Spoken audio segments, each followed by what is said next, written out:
Assalamualaikum warahmatullahi wabarakatuh. Ini udah pada makan belum? Pantesan jawabannya pelan. Ya kenceng biar kata lapar juga.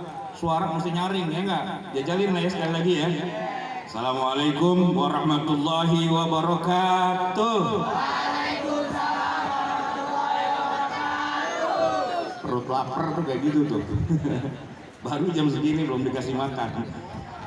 Alhamdulillah wassalatu wassalamu ala rasulillah amma ba'du. Ini semua yang di depan ya, di atas panggung juga semuanya orang-orang yang saya cintai. Ini saya masih ingat nih guru saya, Pak Pujo. Ini Pak Pujo nih guru matematika, paling pinter. Itu saya pinter matematika gara-gara beliau nih. Kalau nggak ada beliau masih bingung saya 2 tambah 2 berapa ya begitu. Di sampingnya ada Pak Puji. Nah ini Pujo dan Puji nih berdua dia emang nempel. Satu kentet kalau kata orang Betawi ya kan, pisang sekentet kan 2 tuh. Nah, guru elektronika.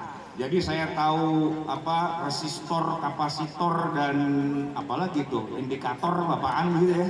Nah, dari beliau nih. Makasih banyak Pak ilmunya Pak. Sekarang saya sudah bisa bikin radio. Minimal dengerin radio lah paling enggak ya. Nah, Bapak Ibu sekalian jamaah yang dirahmati Allah, saya mohon maaf nih pamit ngomong duluan, bukan apa-apa. Lagian kan saya juga bukan penceramah di sini Pak. Saya ini alumni SMP 57. Lulus tahun berapa tuh ya? 88 kali ya? Apa 85 Pak? 85 ya? 85. Dan saya alumninya 2 kali karena anak saya masuk 57 juga. Dan alumni juga di sini. Itu wali kelasnya Pak Pujo tuh. Iya. Jadi lulusannya 2 kali. Nah, cuman yang ketiga nih anak saya juga adiknya mau masuk 57 juga gak bisa. Sistem apa tuh namanya Pak? Itu. Jadi tadi kan katanya ada sambutan alumni 57 mesti mandiri dan sebagainya. Bisa nggak dibikin? Kalau alumni 57 anaknya pasti masuk 57 itu bisa nggak ya? Gimana caranya itu? Apa mesti ada yang jadi menteri pendidikan dulu kali gitu ya? Apa mesti jadi gubernur kali? Iya. Jadi kalau datang, Bapak siapa? Saya alumni 57. Anak saya mau masuk 57 bisa dong mestinya begitu Pak ya. Minimal ada kelas khusus lah, kelas anaknya alumni begitu ya kan. Kalau bisa gitu. Cuman kemarin saya ngobrol sama Pak Kepala Sekolah, kagak bisa Pak, anak saya aja masuk sini kagak bisa gitu ya. Jadi ya udahlah, apa boleh buat. Jadi anak saya nggak di 57 lagi. Padahal sih asik loh jadi alumni 57 Pak ya. Kalau zaman saya jadi anak 57 tuh sebutannya bukan 57. Gocap 7, gitu. Gocap kan 50, 7 7, ya kan pengen bahasa Inggris cuman rada-rada Betawi gitu. Jadi gocap sama 7 jadinya. Anak mana lo? Gocap 7. Al-Habib Ahmad Umar Al-Atas. Sallu ala Muhammad. Ahlan wa sahlan.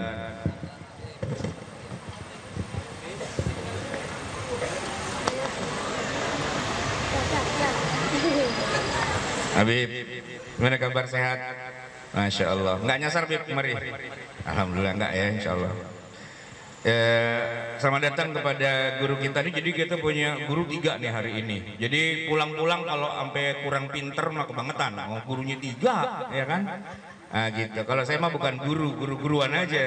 Bukan apa-apa Pak, saya mau nasihatin bapak-bapak nih malu. Orang dari saya dulu tukang bolos, ya enggak? Gimana mau nasihatin orang lu aja tukang nyontek sama gua? Bapak masih ingat Pak Jabir enggak? Saya pernah ngerasain sepatunya ini Pak. Gara-gara tuh bola, apa namanya, bola basket, saya tendang gitu. Kelihatan Pak Jabir, dikeplak sama di sini. Masih ada nggak tuh Pak Jabir? Udah almarhum ya, almarhum.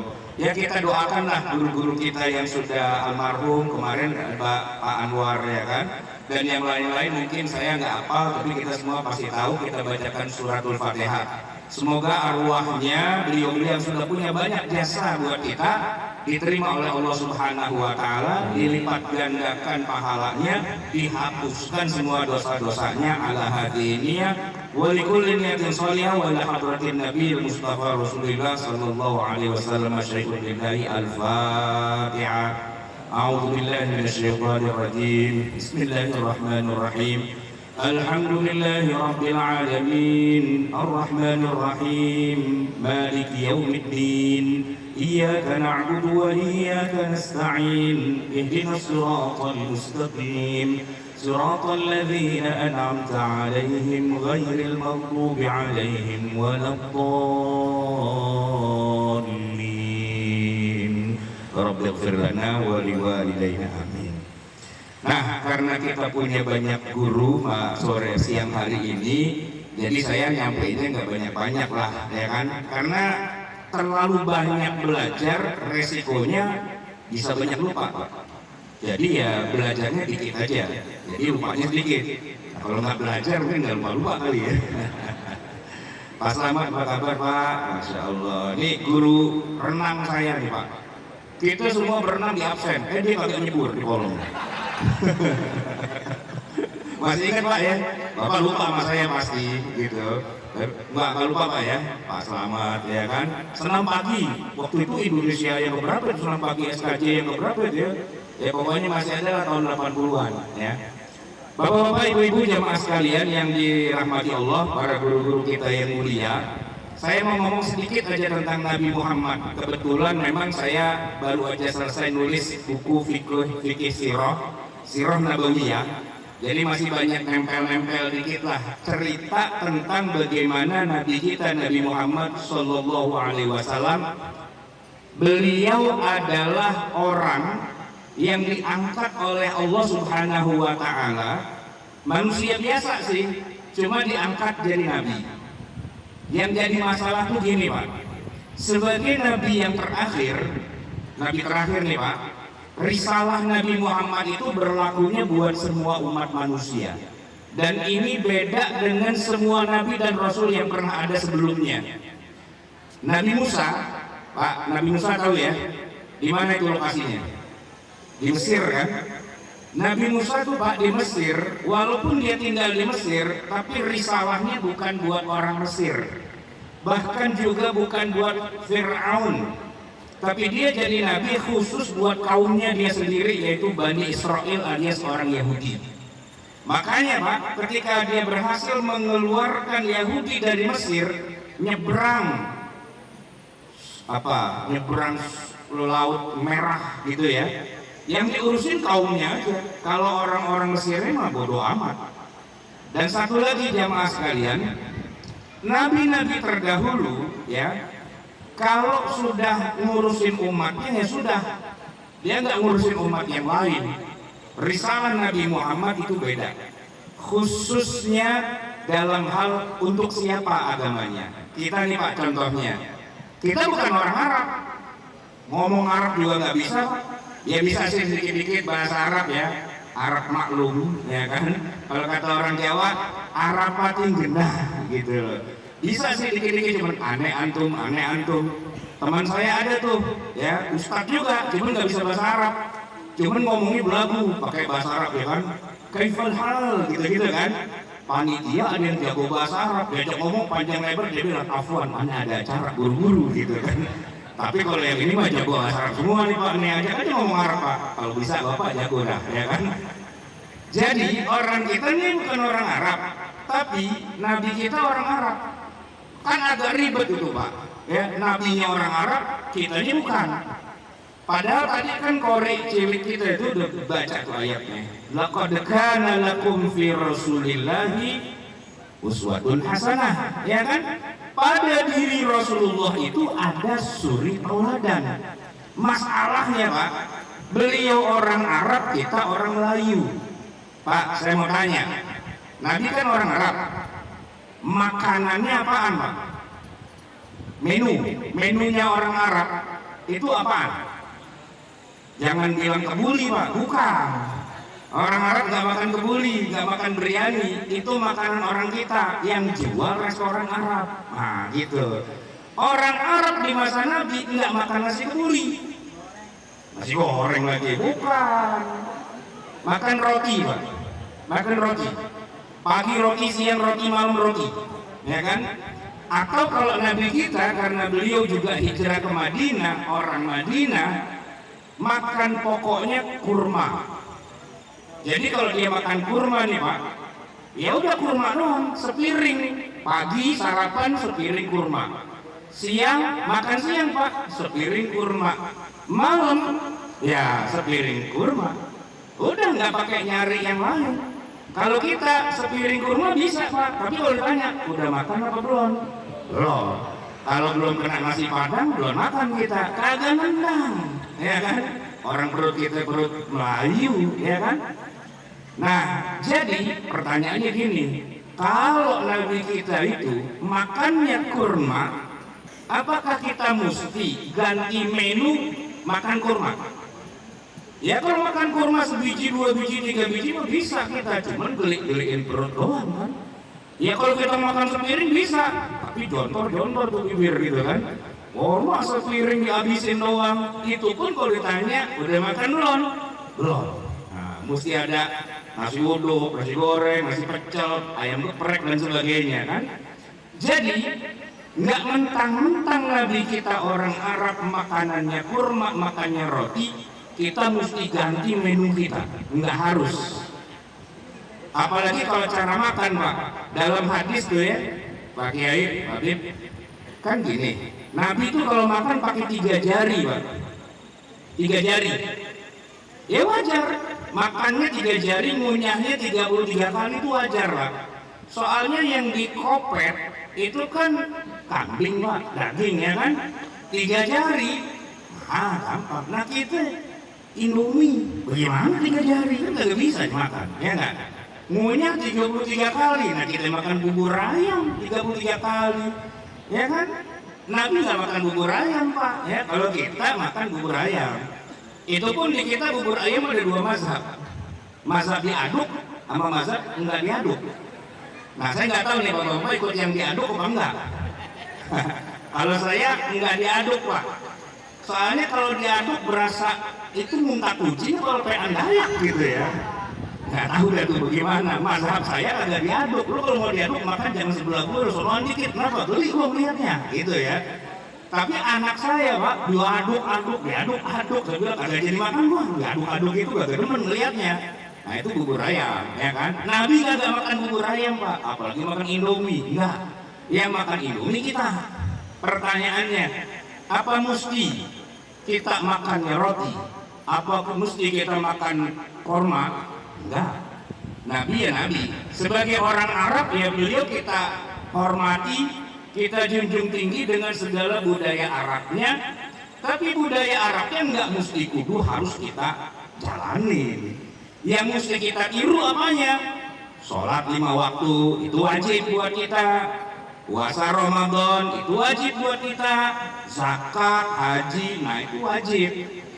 Cuman Pak, kalau mohon maaf nih, giliran tadi kan makan tuh Pak ya, input. Nah kalau giliran yang output gitu Pak, nah ini lain lagi Pak. Kalau kita baca hadis Nabi Pak, bagaimana tata cara Nabi buang hajat, wah kita jadi agak mikir-mikir nih Pak. Soalnya Nabi kalau buang hajat itu Pak, zaman Nabi belum ada kamar mandi, belum ada toilet, belum ada WC. Jadi kalau buang hajat di mana tuh Pak? Di padang pasir. Di padang pasir. Bener, padang pasir Pak. Makanya WC-nya Nabi itu luas banget, luas alam semesta, ya kan? Orang kagak ada dindingnya gitu. Dan kebiasaan di masa Nabi, baik sahabat Nabi dan para yang lain gitu ya, orang kafir juga, itu kalau buang hajat mohon maaf, nungguin malam Pak. Soalnya kalau siang malu sama onta, ya kan? Malam, siang sama onta, ya saingan sama onta gitu kan. Dan ini satu lagi, kalau udah buang hajatnya di padang pasir, saya tanya Pak, ceboknya pakai apaan? Jangan bilang pakai pasu, batel. Pakai batu, iya pakai batu. Itu masuk dalam hadis Sahih Bukhari, ya. Apabila di antara kalian ada yang mau buang hajat, ya, maka jangan lupa bawalah 3 buah batu. falyastatib bi thalathati ahjarin. Itu hadisnya sahih Pak. Disuruh bawa 3 batu. Kenapa? Ya karena nggak ada air, kagak ada semprotan, kagak ada sprayer, apalagi nenteng ember, enggak. Ya pakai batu Pak, pakai batu. Ya emang begitu keadaannya. Sekarang saya tanya Pak, ada nggak di antara kita di sini yang jajalin sunnah Nabi yang satu ini Pak? Buangnya di lapangan, ceboknya pakai batu, ada nggak? Enggak lah, ya kan? Ini Pak Alwi kan ya? Pak Alwi, ahlan wa sahlan Pak Alwi. Saya Pak murid kelas 1D, muridnya Pak Alwi, wali kelas saya, guru fisika. Ya, V0 sama V1 plus V2 itu berapa jadinya tuh kan? Sama dengan MC kuadrat gitu Pak. Baik, nah saya terusin Pak. Jadi kalau masalah buang hajat, doanya kita ikutin. Allahumma inni a'udzubika minal khubusi wal khaba'is. Iya. Ya, jangan menghadap kiblat, jangan membelakanginya, oke. Cuman kalau ceboknya pakai batu 3 biji, belum ada yang tuh Pak yang jajalin. Tahu deh kalau kiai-kiai kita di depan pernah jajalin apa enggak? Kalau saya mah belum pernah Pak. Belum pernah, terus terang belum pernah. Ada teman saya Pak jajalin. Jadi dia istinja, dia istinja pakai batu Pak. Ya kan? Bisa sih berhasil, cuman abis pulangnya itu Pak, itu jalannya rada ngegang gitu Pak, kayaknya ada yang rada-rada nyangket apa bagaimana gitu, rasanya kagak pas gitu kan. Nah, termasuk nih Pak, ketika Nabi khutbah, itu kalau kita baca dalam hadis yang sahih, khutbahnya Nabi di atas mimbar itu dengan suara lantang, beliau tuh sering disebutkan berpegangan pada tongkat. Pada apa? Tongkat. Bu, tahu ya tongkat Bu ya? Panjang gitu tongkatnya. Nabi tuh kalau khutbah pegang tongkat. Kadang-kadang pedang, kadang-kadang tombak, kadang-kadang busur panah. Tapi yang pasti tongkat. Nah, apakah, ini pertanyaannya, apakah khutbah pakai tongkat itu menjadi syariat buat kita, di mana kalau khotib khutbah kudu mesti pegang tongkat? Ya tergantung masjidnya. Saya mah orang Betawi, ya enggak? Masjid Betawi rata-rata ada tongkatnya. Ya kan? Nih kemarin saya khutbah di sini nih Pak nih, Masjid Sunda Kelapa, Jumat kemarin, Jumat sebelumnya, tongkat Pak. Sebelum naik mimbar, Bilal baca itu kan, Allah innallaha malaikatahu yusholluna 'alan nabi ya ayyuhalladzina amanu shallu 'alaihi wa sallimu taslima. Tongkat dikasih saya. Buat apaan nih? Bawa naik ke atas. Iya naik ke atas pegang tongkat saya kan. Nah, karena memang tongkat Nabi itu Pak dipakai sama Nabi waktu lagi khutbah, pegang tongkat beneran, nggak salah dong, ya kan? Nah cuman waktu khutbah kedua kan duduk dulu tuh Pak, saya lupa itu pegang lagi tongkat. Bilal colek kaki saya, wih, kenapa? Tongkat? Oh iya tongkat, lupa, nah, gitu. Soalnya saya sering khutbah di tempat yang nggak ada tongkatnya. Nah kalau yang ada tongkatnya saya agak bingung dikit gitu ya. Tapi nggak salah Pak, Nabi khutbah pegang tongkat itu benar. Karena memang Nabi kemana-mana bawa tongkat. Ke pasar bawa tongkat, ke kebun kurma bawa tongkat, perang bawa tongkat, gitu kan. Khutbah ke masjid ya pegang tongkat. Dan ketika Nabi pulang, tongkatnya dibawa pulang Pak. Ya kan tongkat Nabi. Saya Pak, tongkat saya bawa pulang, domelin sama pengurus masjid. Ustaz, amplop bawa pulang boleh, tongkat balikin, punya masjid itu katanya. Oh iya balikin gitu. Padahal saya pengen ngikutin Nabi juga, kagak boleh Pak. Nah di situ. Jadi tidak semua perbuatan Nabi mesti kita kerjakan. Nah bagaimana memilahnya, bagaimana memilihnya, emang itu ada ilmunya. Nanti ilmunya tanya nih sama 2 guru kita, ya kan? Biarin aja dia yang jawab pada begitu kan. Kapan perbuatan Nabi mesti kita ikutin dan kapan tidak harus kita ikutin? Pak, ada perbuatan Nabi yang harus kita ikutin, ada juga yang nggak boleh kita ikutin bahkan. Contoh nih Pak, yang tidak boleh diikuti perbuatan Nabi, puasa wisol. Apa Pak? Wisol. Wisol tuh gini Pak, puasa hari Senin dari subuh sampai ketemu maghrib kagak buka, terus malam Selasa sampai ketemu sahur kagak sahur, terus hari Selasa, terus malam Rebo, terus hari Rebo nggak buka, nggak makan, nggak minum, terus berhari-hari, itu wisol. Itu perbuatan Nabi. Ketika sahabat tahu Nabi kayak gitu, pengen ikut kayak gitu sama Nabi, dilarang. Tidak. Kalian tidak boleh puasa seperti puasa saya. Kenapa? Karena ini puasa khusus buat saya. Kalau buat kalian nggak berlaku. Kalian berlakunya sampai maghrib doang. Lebih dari itu nggak boleh. Itu contohnya yang tidak boleh. Ya. Ada lagi nggak contohnya perbuatan Nabi yang kita nggak boleh ikut? Ada, Pak. Nikah. Nah, udah tahu, udah nebak duluan, ya kan? Nabi, Pak, menikah itu istrinya ada berapa total? Kalau waktu wafat yang jadi janda ada 9. Waktu Nabi wafat nih, ya, tuwfiyan Nabi antis iniswatin. Beliau meninggalkan 9 perempuan yang jadi janda. 9. Nah, tapi kalau totalnya bisa lebih karena ada yang sudah meninggal duluan kayak Khadijah atau Saudah, gitu udah pada meninggal duluan. Jadi riwayat menyebutkan ada 11 atau lebih dari itu, ya kan? Tapi intinya lebih dari 4. Maka Pak, kalau ada orang nikah sampai istrinya 2, 3 ngaku sunnah Nabi, saya bilang bukan.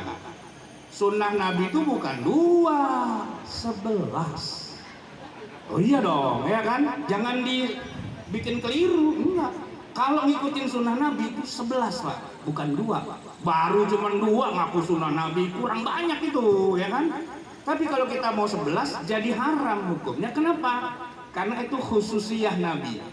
Tidak semua perbuatan Nabi wajib kita ikutin, ada yang haram. Termasuk yang terakhir nih, Pak. Kan Nabi istrinya 11. Salah satunya itu namanya Zainab. Istri Nabi namanya Zainab.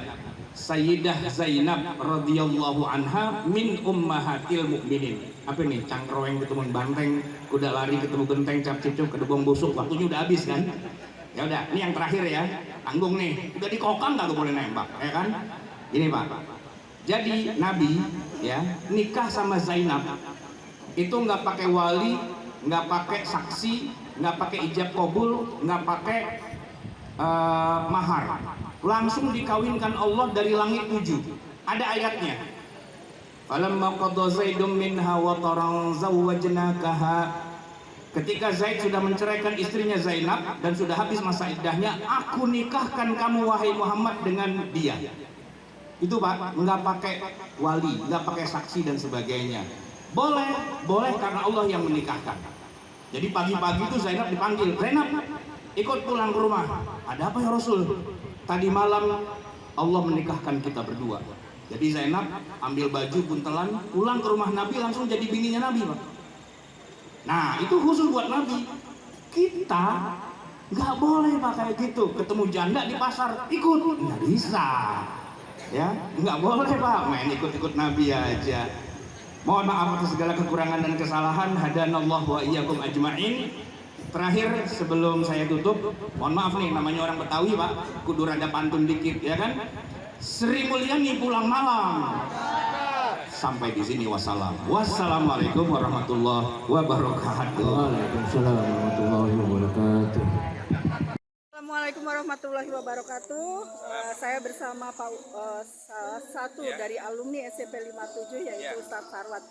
Selamat datang Ustadz, terima kasih sudah mau menghadiri acara kita bersama di sini. Saya mau minta sedikit tanggapan dan kesan-kesan dari Ustadz tentang acara ini, Ustadz. Silahkan. Acara ini top. Saya punya banyak kelompok alumni, alumni kuliah S1, S2, S3, anak SMA, anak SD, anak PAUD. Tapi yang paling top yang ini, 57 dong, ya enggak? Oke. Anak saya aja lulusan dari sini gitu. Alhamdulillah. Kalau saya bisa jadi kepala sekolah, pengen jadi kepala sekolah 57 nih. Allahu Akbar. Ya. Pokoknya top lah 57. Tuh Top lihat, ya. cuman masjidnya belum jadi no. Oh ya, kita lihat ya Ustadz ya. Tolong Ustadz, disampaikan Ustadz. Tuh lihat masih pada bolong-bolong, emang luangin sih ya. Cuman catnya masih kurang, ya kan? Apalagi yang masih kurang. Pokoknya menara kali ya belum ya.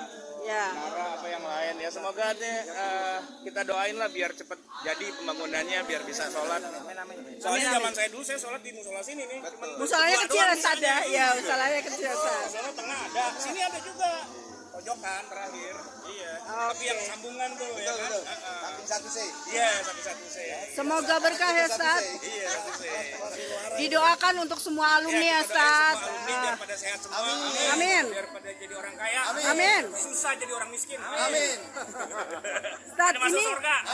ini semua bersama satu angkatan ini ya Ustaz ya. Kanan ya kita ya. Angkatan berapa Ustaz dulu? Mantap lah. Ini teman saya nih dulu tukang menggela tapi udah tobat sekarang. Ini angkatan berapa Ustaz? 85 ya. 85. Alhamdulillah salah satu alumni kita sudah jadi ustadz besar ya sekarang. Amin. Gak mah saya kurus saya. Harapannya Ustadz untuk kita semua ke depannya bersama lintas alumni. Silaturahmi ya Amin. kan. Anak-anaknya pada anak soleh semua. Amin. Ya kan lebih baik dari orang tuanya. Amin ya robbal alamin. Sukses selalu ya kan. Amin. Sampai ketemu lagi dah insyaallah ya. Ya. Terima kasih banyak Ustadz atas kehadirannya. Hidup Kalimantan. Oh ya.